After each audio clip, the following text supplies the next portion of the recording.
আপনি কি জানেন রকেট অ্যাপস থেকে কিভাবে বিকাশে টাকা ট্রান্সফার করতে হয়? যদি না জানেন তাহলে আজকের ভিডিওটা মনোযোগ দিয়ে দেখে রাখেন, পরবর্তীতে আপনার অবশ্যই কাজে লাগবে। তাহলে চলেন দেখাই কিভাবে রকেট অ্যাপস থেকে বিকাশে টাকা ট্রান্সফার করতে হয়। রকেট অ্যাপস থেকে টাকা ট্রান্সফার করার জন্য সর্বপ্রথম আপনারা পিন দিয়ে রকেট অ্যাপসে লগ ইন করবেন। তারপর এখান থেকে ফান্ড ট্রান্সফারে একবার ক্লিক করব। তারপর আপনাদের সামনে এরকম অপশন আসবে, এইখান থেকে আপনারা এমএফএস অপশনটাকে সিলেক্ট করবেন। তারপর উপরের অপশনে ক্লিক করে এখান থেকে বিকাশ সিলেক্ট করে দিবেন। তারপর নিচের অপশনে এসে আপনি যে নাম্বারে টাকা পাঠাতে যাচ্ছেন সেই নাম্বারটা দিয়ে দিবেন। তো আমি আমার নাম্বারটা দিয়ে দিচ্ছি। তো নাম্বারটা দেওয়া হয়ে গেলে নিচের অপশনে এসে আপনি কত টাকা পাঠাতে যাচ্ছেন সেই অ্যামাউন্টটা দিয়ে নিচের নেক্সট অপশনে একবার ক্লিক করুন। তারপর আপনাদের সামনে এরকম ইন্টারফেস আসবে। এইখানে আপনারা সর্বপ্রথম নাম্বারটা ভালোভাবে চেক করে নেবেন ভুল আছে কিনা। তারপর এখানে আপনারা পিন নাম্বারটা দিয়ে নিচে একবার ট্যাপ করে ধরে রাখবেন, তাহলে কিন্তু টাকাটা ট্রান্সফার হয়ে যাবে। তো গাইস, দেখতেই পাচ্ছেন আমাদের টাকা কিন্তু ট্রান্সফার হয়ে গেছে। তাহলে চলেন আমরা যে নাম্বারে টাকাটা ট্রান্সফার করেছি সেই নাম্বারে গিয়ে আমরা আবার চেক করব টাকাটা আসলে এসেছে কিনা।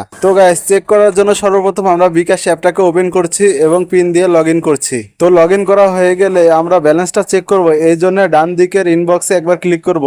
এরপর আমরা যদি ভালোভাবে লক্ষ্য করি, এখানে দেখতে পাচ্ছেন এমএফএস টু ট্রান্সফার বিকাশ, এইখানে 240 টাকা কিন্তু আমাদের ট্রান্সফার হয়েছে। তো গাইস, আপনারাও কিন্তু চাইলে আমার মতো করে রকেট থেকে বিকাশে টাকা ট্রান্সফার করতে পারেন। তো এই ছিল আজকের ভিডিও। সবাই ভালো থাকবেন, সুস্থ থাকবেন, আর এরকম প্রয়োজনীয় ভিডিও পেতে আমাদের চ্যানেলটা সাবস্ক্রাইব করে আমাদের সাথে থাকবেন। ধন্যবাদ।